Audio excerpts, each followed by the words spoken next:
സാറേ, പശ്ചിമേഷ്യൻ സംഘർഷം വ്യാപിച്ചുകൊണ്ടേയിരിക്കുകയാണ്. ഇപ്പം ഇസ്രായേലും ഇറാനുമുള്ള സംഘർഷത്തിൻ്റെ ഭാഗമായിട്ട് ഇറാൻ ഈ ഹോർമൂസ് കപ്പൽ പാത അടയ്ക്കുമെന്ന് പറഞ്ഞിരുന്നു. ഇപ്പോൾ പുറത്തു വരുന്ന വാർത്ത അതിന് സമീപത്ത് 3 കപ്പലുകളിൽ തീ ഉണ്ടെന്നാണ്. അപ്പോൾ ഇതിൻ്റെ ഭാഗം തന്നെ അല്ലേ ഇതൊക്കെ? അപ്പോൾ ആക്രമണത്തിൽ കപ്പലുകൾ ബോംബ് വീണോ മിസൈൽ വീണോ 3 എണ്ണ ടാങ്കറുകളാണ്. അപ്പം ഹോർമസ് വഴി ഖത്തറിന്റെയോ ഇറാന്റെയോ വേറെ ഏതെങ്കിലും രാജ്യത്തിന്റെയോ UAEയുടെയോ ഏതാണെന്നറിയില്ല, ഒരു കപ്പലിന്റെ പേരേ വന്നിട്ടുള്ളൂ.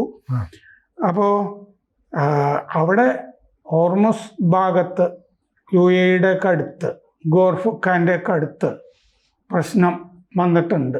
ഗൾഫ് ഓഫ് ഒമാൻ എന്നൊക്കെ പറയുന്ന ഭാഗത്തും ഒക്കെ എന്ന് പറഞ്ഞാൽ കുറച്ച് മാറിയുള്ള മേഖലകളെയും ഇത് ബാധിക്കുന്നു. വേറെ രാജ്യങ്ങളുടെ കപ്പലുകളൊക്കെ കത്തുന്നു എന്ന് പറയുമ്പോൾ ആ രാജ്യങ്ങൾക്കും ഇടപെടാമല്ലോ വേണമെങ്കിൽ.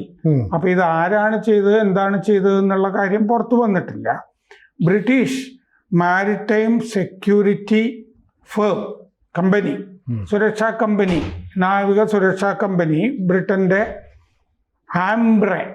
ആംബ്രെ ആണ് ഈ വിവരം വെളിപ്പെടുത്തിയിരിക്കുന്നത്. അത് ഗോർഫുഖാന് 22 നോട്ടിക്കൽ മൈൽ കിഴക്ക് എന്ന് പറഞ്ഞാൽ UAE ഭാഗത്താണ് സംഭവിച്ചിരിക്കുന്നത്. അപ്പോൾ ഇറാനും ഒമാനും ഇടയിലാണല്ലോ ഈ കപ്പൽ പാത ഹോർമുസ് എന്ന് പറയുന്നത്. അപ്പോൾ വടക്കേ ഗൾഫിനെ ഗൾഫ് ഓഫ് ഒമാനുമായിട്ട് തെക്ക്, അതിനപ്പുറം അറബിക്കടലുമായിട്ട് ബന്ധിപ്പിക്കുന്ന ഇടുങ്ങിയ കപ്പൽ പാതയാണത്. അപ്പോൾ ഗൾഫ് ഓഫ് ഒമാനിൽ ഇറാൻ തീരത്തിന് അപ്പുറമാണ് സംഭവം നടന്നിരിക്കുന്നത്. ഈ നാസയുടെ fire information for resource management അവരും ഈ അവരുടെ മാപ്പിലും ഈ 3 കപ്പലുകൾക്ക് തീ പിടിച്ചത് ഹോർമുസിൻ്റെ അടുത്ത് അവരും സ്ഥിരീകരിച്ചിട്ടുണ്ട്. നാസയും സ്ഥിരീകരിച്ചു. ഈ പറഞ്ഞ ആംബ്രെ എന്ന് പറഞ്ഞ ബ്രിട്ടീഷ് മാരിടൈം സുരക്ഷാ കമ്പനി സ്ഥിരീകരിച്ചിട്ടുണ്ട്. അപ്പോൾ ലോകത്തിൻ്റെ 1/5 എണ്ണ ലോകത്തേക്ക് പോകുന്നത് ഈ ഹോർമസ് കപ്പൽ പാത വഴിയാണ്. നമ്മൾ ഇന്നലെ അത് വളരെ വിശദമായിട്ട് കപ്പൽ പാതയുടെ കാര്യങ്ങൾ ചർച്ച ചെയ്തിരുന്നതാണ്. 2022 മുതൽ 2025 ഈ കൊല്ലം കഴിഞ്ഞ മാസം വരെ മെയ് വരെ ഒരു ദിവസം ശരാശരി 17.8 മില്യൺ മുതൽ 20.8 മില്യൺ വരെ, 20 മില്യൺ നമുക്ക് ശരാശരി എടുക്കാമെന്ന് വിചാരിക്കൂ, ബാരൽസ് പെർ ഡേ ഈ ഹോർമസ് കപ്പൽപാത വഴി പോകുന്നുണ്ട്. 20 മില്യൺ ബാരൽ ഒരു ദിവസം ഈ കപ്പൽപാത വഴി പോകുന്നുണ്ട്. അപ്പോൾ ഇത് ഗോർഫുഖാൻ കണ്ടെയ്നർ ടെർമിനലിൽ നിന്ന് ഇപ്പോൾ ഇതിനെ പറ്റിയിട്ടുള്ള വിശദാംശങ്ങളൊന്നും കിട്ടിയിട്ടില്ല. ഗോർഫുഖാൻ പക്ഷെ ഇത് സംഭവിച്ചിരിക്കുന്നത് UAEക്കൊക്കെ അടുത്ത് ഗോർഫുഖാൻ ആങ്കറേജ് നിയർ ഫുജൈറയ്ക്ക് വളരെ ക്ലോസ് ആണെന്ന് പറയാം. ഗോർഫുഖാൻ ആങ്കറേജ് അവിടെ ഈ കപ്പലൊക്കെ വന്ന് കപ്പൽ താവളങ്ങളുടെ ഒക്കെ അടുത്താണ്. UAEയുടെ തീരം വിട്ടിട്ട് അതാണ് സംഭവം. 2019 മറ്റേ സൗദിയിൽ വലിയൊരു ആക്രമണം നടന്നതിൻ്റെ ഓർമ്മ ഇത് ഉണർത്തുന്നതായിട്ട് റിപ്പോർട്ടുകൾ പറയുന്നുണ്ട്. അപ്പോൾ 2019 സൗദിയിൽ നടന്ന ആക്രമണം എന്ന് പറഞ്ഞാൽ അത് സൗദിയുടെ എണ്ണ കമ്പനിയാണല്ലോ ആരാംകോ, ലോകത്തിലെ ഏറ്റവും വലിയ എണ്ണ കമ്പനി. അതിൻ്റെ എണ്ണപ്പാടങ്ങളിലായിരുന്നു 2019 ഹൂത്തികൾ ആക്രമണം നടത്തിയത്. അബ്കേക്ക് ഗുറൈസ് ആക്രമണം എന്ന് പറയും. അബ്കേക്ക് എണ്ണപ്പാടങ്ങളിലാണ് ഈ ആക്രമണം നടന്നത് 2019 സെപ്റ്റംബർ 14. ഡ്രോണുകൾ ഉപയോഗിച്ചിട്ടാണ് അന്ന് ഹൂത്തികൾ ആക്രമണം നടത്തിയത് കിഴക്കൻ സൗദി അറേബ്യക്ക് കിഴക്ക്. അപ്പോൾ യമന്റെ ആഭ്യന്തര യുദ്ധങ്ങളിൽ സൗദി അറേബ്യ ഇടപെടുന്നു എന്നാരോപിച്ചാണ് ഹൂത്തികൾ ഇത് ചെയ്തത്. പക്ഷെ ഹൂത്തികളല്ല ചെയ്തത്, ഇറാനാണ് എന്ന് സൗദി അറേബ്യ എന്ന് പറഞ്ഞിരുന്നു. അപ്പൊ ഇറാൻ എന്തെങ്കിലും സംഭവിച്ചാൽ സൗദിക്ക് പ്രശ്നമൊന്നുമില്ല, അത് നല്ലതാണ് എന്നേ കരുതുള്ളൂ. ഡ്രോണുകളും ക്രൂസ് മിസൈലുകളും അന്നത്തെ ആക്രമണത്തിൽ ഉപയോഗിച്ചിരുന്നു. വടക്കു നിന്നും കിഴക്ക് നിന്നും ആക്രമിച്ചിരുന്നു. ആരാംകോയുടെ എണ്ണപ്പാടം, ഇറാൻ നിർമ്മിതമായ മിസൈലുകളാണ് എന്നൊക്കെ സൗദി അന്ന് ആരോപിച്ചു. 2019 ഗൾഫ് പ്രതിസന്ധിക്ക് ഇത് കാരണമായി. എണ്ണ പ്രതിസന്ധി. മണിക്കൂറുകൾ കൊണ്ട് അവിടെ തീ അണച്ചതായിട്ട് അന്ന് അവകാശപ്പെട്ടിരുന്നു. പക്ഷേ ഉൽപാദനം പകുതിയായിട്ട് കുറഞ്ഞിരുന്നു. അവിടെ നിന്നുള്ള ഉൽപാദനം പകുതിയായിട്ട് കുറഞ്ഞിരുന്നു. അതാണ് ഈ അബ്കേക്ക് ആക്രമണം ആരാംകോയ്ക്ക് നേരെ. ആ 2019 ആക്രമണത്തിൻ്റെ ഓർമ്മകൾ ഉണർത്തിവിടുന്ന ആക്രമണമാണ് ഇപ്പോൾ നടന്നിരിക്കുന്നത്. അപ്പോൾ ഇപ്പോഴും ഈ അറബ് രാജ്യങ്ങളൊന്നും തന്നെ ഇപ്പോഴും ഈ ഇറാനെ അനുകൂലിക്കുകയോ പിന്തുണയ്ക്കുകയോ ചെയ്യുന്നില്ലല്ലോ. മാത്രമല്ല ഇറാൻ പറഞ്ഞിട്ടുള്ളത് അമേരിക്കയുടെ ഉൾപ്പെടെ സൈനിക താവളങ്ങൾ അറബ് രാജ്യങ്ങളുണ്ട്, അതിനെ ഞങ്ങൾ അറ്റാക്ക് ചെയ്യുമെന്നാണ്. അപ്പം എല്ലാം നഷ്ടപ്പെട്ടു പോയ ഒരു രാജ്യം അത്തരത്തിലൊരു തീരുമാനത്തിലേക്ക് പോയാൽ എന്ത് സംഭവിക്കും? എങ്ങനത്തെ ഇപ്പൊ ഇറാൻ എന്ന് പറയുന്ന രാജ്യത്തിന് അതായത് എനിക്ക് സിനജിയുടെ ചോദ്യം മനസ്സിലായത് എന്താന്ന് വെച്ചാൽ ഇസ്രയേലി കപ്പലുകൾ ആക്രമിക്കാൻ പോകുന്നില്ല. ഇല്ല. അപ്പൊ ആക്രമിച്ചത് ഇറാനായിരിക്കണം, അല്ലെങ്കിൽ ഇറാനുമായിട്ട് ബന്ധപ്പെട്ട ഹൂത്തികൾ പോലെ ആയിരിക്കണം. അതെ അതെ. അതായത് നമ്മൾ കഴിഞ്ഞ ദിവസം ഈ പാഡ്സ് എന്ന് പറഞ്ഞ എണ്ണപ്പാടം ആക്രമിച്ചല്ലോ, ലോകത്തിലെ വലിയ എണ്ണപ്പാടം. ആ എണ്ണപ്പാടത്തിലെ ഭൂരിപക്ഷം ഭാഗവും ഖത്തറിൻ്റെതാണ്. ഓ, അപ്പൊ അവർക്ക് നഷ്ടം ഉണ്ടായിക്കോട്ടെ. ഇറാനും ഖത്തറുമായിട്ട് സംയുക്തമായിട്ട് ആണ് അവിടെ ഉൽപാദനവും നാച്ചുറൽ ഗ്യാസിന്റെ ഒക്കെ നടക്കുന്നത്. അപ്പോൾ ഇറാന് ഉപരോധം ഉണ്ടെങ്കിലും ഇവിടെ ഉൽപ്പാദിപ്പിക്കുന്നതൊക്കെ ഖത്തർ വിൽക്കുന്നുണ്ട് ഈ ഹോർമസ് പാത വഴി.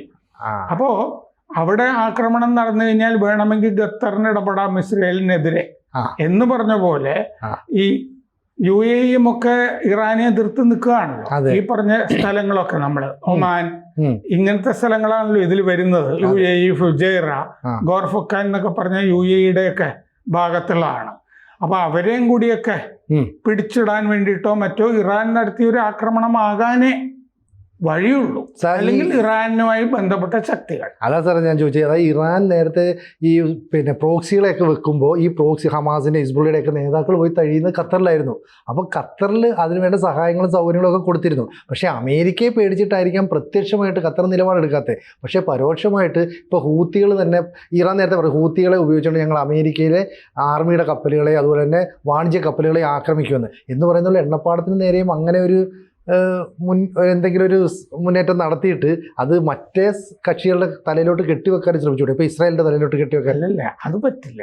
എന്താണെന്ന് വെച്ച് കഴിഞ്ഞാൽ അത്യാവശ്യം ധാരണയൊക്കെ ഇപ്പോൾ ഈ ഉപഗ്രഹ ചിത്രങ്ങളും കാര്യങ്ങളും ഒക്കെ ഉണ്ടാവുമല്ലോ. ഈ ആക്രമണത്തിനെ പറ്റിയിട്ട് കാര്യമായ വിവരങ്ങൾ ഉണ്ടാവും. അത് മനഃപൂർവ്വം പറയാത്തായിരിക്കും. ഞാൻ ഇപ്പോൾ ഉദാഹരണത്തിന് കാനഡയിലെ ഈ G7 സമ്മിറ്റിൽ നിന്ന് പെട്ടെന്ന് ട്രംപ് പോയല്ലോ. അപ്പൊ ട്രംപ് പോയപ്പോൾ മാക്രോൺ പറഞ്ഞു ഇത് വെടിനിർത്തൽ ചർച്ച ചെയ്യാനാണ്. അയാൾക്ക് പ്രാന്താണെന്ന് ട്രംപ് പറഞ്ഞല്ലോ. ഞാൻ വേറെ വലിയ കാര്യങ്ങൾക്ക് വേണ്ടിയിട്ടാണ്. അപ്പൊ ഇതിനെപ്പറ്റിയൊക്കെ ഇത് എസ്കലേഷൻ നടക്കുന്നു എന്ന് പറയുമ്പോൾ 60 ദിവസത്തെ അത് വേറൊരു വിഷയമാണ് ചർച്ച ചെയ്യേണ്ടത്. പക്ഷെ വേറൊരു തരത്തിലുള്ള ഇടപെടലുകൾ വരാൻ പോകുന്നു. ഒരുപക്ഷെ ഈ ആക്രമണമൊക്കെ അറിഞ്ഞിട്ടായിരിക്കില്ലേ എന്നുള്ളൊരു സംശയം ഞാനിപ്പോ ഉന്നയിക്കുകയാണ്. ഈ പോയതേ ഇതിപ്പോ ആരുടെ കപ്പലുകളാണെന്നുള്ളത് ഒരു പേരേ വന്നിട്ടുള്ളൂ. അപ്പോൾ ഈ 2019 ആക്രമണത്തിന്റെ ഓർമ്മ വന്നു. ഇനി UK മാരിടൈം ട്രേഡ് ഓപ്പറേഷൻസ് എന്ന് പറയും, UKMTO, UK maritime trade operations. അവരുടെ ഒരു മുന്നറിയിപ്പുണ്ട്. ഇപ്പോൾ ഈ സംഘർഷ സമയത്ത് അതിൽ കൂടി പോകുന്ന കപ്പലുകൾ സൂക്ഷിക്കണം. AIS ജാമിങ് ഉണ്ടാകാം. ടെക്നിക്കലായിട്ടുള്ള സംഭവമാണ്. അപ്പോൾ ലളിതമായിട്ട് നമുക്ക് പ്രേക്ഷകരോട് പറയാം AIS ജാമിങ് എന്താണ് എന്ന്. ഓട്ടോമാറ്റിക് ഐഡൻറ്റിഫിക്കേഷൻ സിസ്റ്റം കപ്പലുകളിലുണ്ട്. Automatic identification system, signal of ships for navigation and collision avoidance. അതായത് ഈ കപ്പലുകൾക്ക് സാധാരണ ഈ സിഗ്നലുകൾ ഈ നാവിഗേഷൻ മുമ്പോട്ട് സഞ്ചരിക്കാനും വേറൊരു കപ്പലുമായിട്ട് കൂട്ടിയിടിക്കാതിരിക്കാനും ഉള്ള സിഗ്നലുകളുടെ സംവിധാനം ഉണ്ട് കപ്പലുകളിൽ. അത് ജാമാക്കുക. അത് ജാമാക്കാനുള്ള സാധ്യതയുണ്ടെന്ന് ഈ ഇതിലൊക്കെ ഇടപെടുന്ന, യുദ്ധത്തിൽ ഇടപെടുന്ന കക്ഷി രാജ്യങ്ങൾ ഇന്ന് മുന്നറിയിപ്പുണ്ട്. അപ്പോൾ റഡാറിൽ നിന്ന് കപ്പലുകൾ പോവും. റഡാറുകൾക്ക് കണ്ടുപിടിക്കാൻ പറ്റില്ല. ശരിക്കും പ്രാന്ത് പിടിച്ച് അലഞ്ഞിരിയുന്നത് പോലത്തെ അവസ്ഥയിലേക്ക് കപ്പലുകൾ പോകും. ഈ ജാമിങ് നടക്കുമ്പോൾ തെറ്റായ സ്ഥാനങ്ങളൊക്കെ ആയിരിക്കും രേഖപ്പെടുത്തുന്നത്. ഈ കപ്പൽ ഇപ്പോൾ ഉള്ളത് ഇന്ന സ്ഥലത്താണെങ്കിൽ ഇതിന്റെ വിവരം കിട്ടുന്നത് വേറെ സ്ഥലത്ത് എന്നായിരിക്കും. അതാണ് ഇപ്പോൾ ഉള്ളത്. ഇത് ഇന്ത്യയിലാണെന്നുള്ളതിന് പകരം ഇത് സൈപ്രസിലാണെന്നോ ഒക്കെയുള്ള തെറ്റായ വിവരങ്ങൾ കിട്ടിക്കൊണ്ടിരിക്കും, കപ്പലിന്റെ ലൊക്കേഷനൊക്കെ. ഫ്ലൈറ്റ് റഡാർ പോലെ കപ്പലിന്റെയും എവിടെയാണ് കൃത്യമായി ഈ സമയത്ത് എന്നുള്ളത് അറിയാനുള്ള സൈറ്റുകളൊക്കെ ഉണ്ട്, GPS സംവിധാനമൊക്കെ എല്ലാം ഉണ്ട്. അപ്പോൾ ഈ ഹോർമുസിൽ ഈ മറ്റ് കപ്പലുകളിൽ നിന്നുള്ള വിവരങ്ങൾ കിട്ടുകയില്ല ഈ കപ്പലിന്, ജാം ചെയ്തതുകൊണ്ട്. അപ്പോൾ സഞ്ചാരത്തിനും മറ്റു കപ്പലുകളുമായിട്ട് കൂട്ടിയിടിക്കാതിരിക്കാനുള്ള സിഗ്നലിംഗ് സംവിധാനം ജാം ചെയ്യാനുള്ള സാധ്യതയുണ്ട് എന്നുള്ള മുന്നറിയിപ്പ് ഹോർമുസിൽ ഇതിപ്പോൾ നടക്കുന്നുണ്ട് എന്ന് വിവരമുണ്ട്. ഗൾഫിൽ ആകെയും ഇത് നടക്കുന്നുണ്ടെന്ന് ഈ UK മാരിടൈം ട്രേഡ് ഓപ്പറേഷൻസ് പറയുന്നുണ്ട്. ഇനിയിപ്പോൾ ഹോർമുസ് വഴി പോണ്ട എന്നും തീരുമാനിച്ചിട്ടുണ്ടാവുമല്ലോ. ഹോർമുസ് അടയ്ക്കുക എന്നുള്ള പരിപാടിയിലേക്ക് ചിലപ്പോൾ ഇറാൻ കടക്കുന്നുണ്ടാകാം. ഈ ആക്രമണം അതിൻ്റെ മുന്നറിയിപ്പാകാം. പിന്നെ എണ്ണ കൊണ്ടുപോകാനുള്ള മറ്റു ഓപ്ഷൻസ്, ഇവിടെ നിന്നുള്ള എണ്ണ ഉൽപ്പാദനവും നിൽക്കുമല്ലോ. ബാക്കി ഓപ്ഷൻസ് എന്ന് പറഞ്ഞത് ഏറ്റവും വലിയൊരു റിഫൈനറി നൈജീരിയയിലുണ്ട്. 6.5 ലക്ഷം ബാരൽ ഒരു ദിവസം ഉൽപ്പാദനം നടക്കുന്നുണ്ട്. നൈജീരിയയിൽ നിന്ന് എണ്ണ വാങ്ങാം. പിന്നെ നൈജീരിയയിൽ ഡങ്കോട്ടൻ എന്ന് പറയുന്ന സ്ഥലത്താണ് ഈ റിഫൈനറി. പിന്നെ ലാഗോസ് തലസ്ഥാനം നൈജീരിയയുടെ, അതിൻ്റെ അടുത്താണ്. അതിൻ്റെ ശേഷി പൂർണ്ണമായിട്ട് ഉപയോഗിക്കുന്നുണ്ട്. ഈ സംഘർഷം കാരണം കുറയ്ക്കണ്ട എന്നുള്ള അവസ്ഥയുണ്ട്. പിന്നെ കാനഡയിലെ Trans Mountain pipeline export ഉണ്ട്, അത് കൂട്ടി അവർ എണ്ണ ഉൽപ്പാദനം.